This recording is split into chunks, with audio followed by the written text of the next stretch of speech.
एक छोटे से गांव के बाहर एक पुरानी टूटी फूटी काली हवेली थी। लोग कहते थे कि वहां रात होते ही अजीब आवाजें आती है, किसी के चलने की, हंसने की और कभी कभी रोने की भी। कोई भी वहां जाने की हिम्मत नहीं करता था।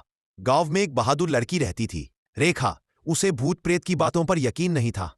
एक रात उसने तय किया कि वह काली हवेली का रहस्य जरूर पता लगाएगी।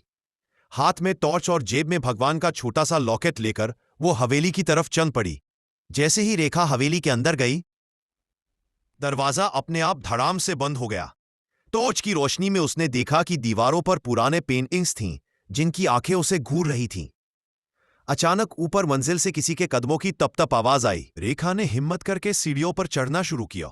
ऊपर पहुंचते ही उसने देखा एक सफेद साया खिड़की के पास खड़ा था, हवा में तैरता हुआ। रेखा का दिल तेज धड़कने लगा, पर उसने टॉर्च उस पर डाल दी। साया धीरे धीरे उसकी तरफ घूमने लगा, लेकिन तभी रेखा की नजर कमरे के कोने में रखे एक पुराने प्रोजेक्टर पर पड़ी।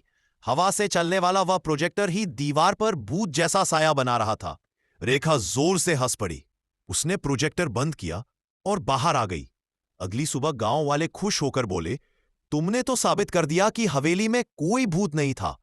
रेखा ने मुस्कुराते हुए कहा, भूत से नहीं, अपने डर से लड़ो। असली ताकत वही है। एक घना जंगल था। रात बिल्कुल काली थी और एक छोटा सा खरगोश रास्ता भटक गया था। वो डरते डरते इधर उधर देख रहा था कि तभी एक चमकदार जुगनू उसके सामने आया। जुगनू बोला, डरो मत, मैं तुम्हें रास्ता दिखा दूंगा। खरगोश खुश हो गया। जुगनू आसमान में उड़ता गया और उसकी चमक से जंगल की पगडंडी रोशन होने लगी। थोड़ा आगे चलकर खरगोश को अपना बिल दिख गया। वो खुशी से बोला, धन्यवाद जुगनू, तुमने मेरी रात बचा ली। जुगनू मुस्कुराया और फिर आसमान में चमकते तारों के बीच गायब हो गया। एक बार भगवान राम अपने भाइयों के साथ वन में घूम रहे थे। रास्ते में उन्हें एक बूढ़ा साधु मिला जो भारी लकड़ियां उठाने में कठिनाई महसूस कर रहा था। राम जी तुरंत आगे बढ़े और मुस्कुराते हुए लकड़ियां उठाकर साधु की झोपड़ी तक पहुंचा दी। साधु ने आशीर्वाद देते हुए कहा, बेटा, सच्चा धर्म दूसरों की मदद करना ही है। राम जी बोले, जो भी अच्छा काम दिल से किया जाए वही ईश्वर की पूजा है। यह सुनकर साधु खुश हो गए और राम जी आगे अपनी यात्रा पर निकल पड़े। Like and subscribe. एक बार जब लंका में सीता माता की खोज करते हुए हनुमान जी पहुंचे तो उन्होंने अपनी शक्ति से समुद्र लांघा। लंका पहुंचकर उन्होंने राक्षसों से युद्ध किया और सीता माता को राम जी का संदेश दिया। बाद में जब लंका दहन किया तो पूरी लंका जल उठी। हनुमान जी लौटकर भगवान राम को सब बताकर उनके सबसे प्रिय भक्त बन गए। राजस्थान के गर्म थार रेगिस्तान में एक दयालु बुढ़िया रहती थी। एक दिन उसे रास्ते में एक प्यासा बंदर मिला। दोनों गर्मी से बहुत परेशान थे। बंदर बोला, काश यहां ठंडी जगह होती। बुढ़िया मुस्कुराई, अगर हम साथ मिलकर मेहनत करें तो यहां भी इग्लू बना सकते हैं। रात की ठंडी हवा में दोनों ने पत्थरों और जमने वाली मिट्टी से एक गोल गुंबद जैसा घर बनाया। सुबह होते होते वह ठंडा और सख्त बन गया, एक इग्लू। अब जब भी धूप जलती, बुढ़िया और बंदर अपने रेगिस्तान के ठंडे इग्लू में खुशी से बैठते। गर्मी के मौसम में जंगल में पानी और खाना कम हो गया।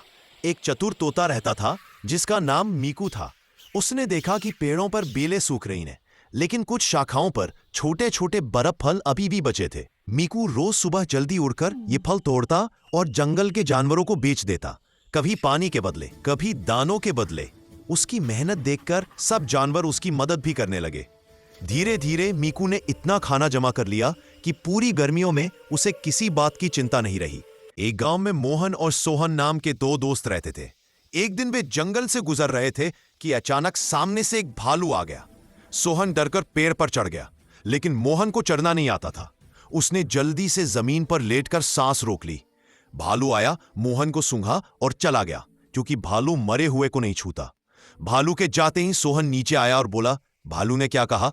मोहन मुस्कुराकर बोला, उसने कहा, जो मुश्किल में छोड़ दे। अयोध्या में राम जी अपनी माता कौशल्या और भाइयों के साथ प्रेम से रहते थे। वे सत्य, करुणा और धर्म का पालन करते थे। एक दिन ऋषि विश्वामित्र उन्हें अपने साथ ले गए ताकि वे जंगल में यज्ञ की रक्षा कर सके। राम जी ने अपने धनुष बाण से राक्षसों को परास्त किया और सभी साधुओं को सुरक्षित कर दिया।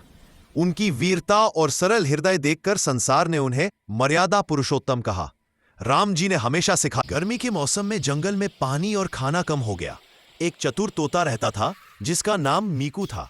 उसने देखा कि पेड़ों पर बेलें सूख रही हैं, लेकिन कुछ शाखाओं पर छोटे छोटे बरफ फल अभी भी बचे थे। मीकू रोज सुबह जल्दी उड़कर ये फल तोड़ता और जंगल के जानवरों को बेच देता, कभी पानी के बदले, कभी दानों के बदले। उसकी मेहनत देखकर सब जानवर उसकी मदद भी करने लगे। धीरे धीरे मीकू ने इतना खाना जमा कर लिया कि पूरी गर्मियों में उसे किसी बात की चिंता नहीं रही।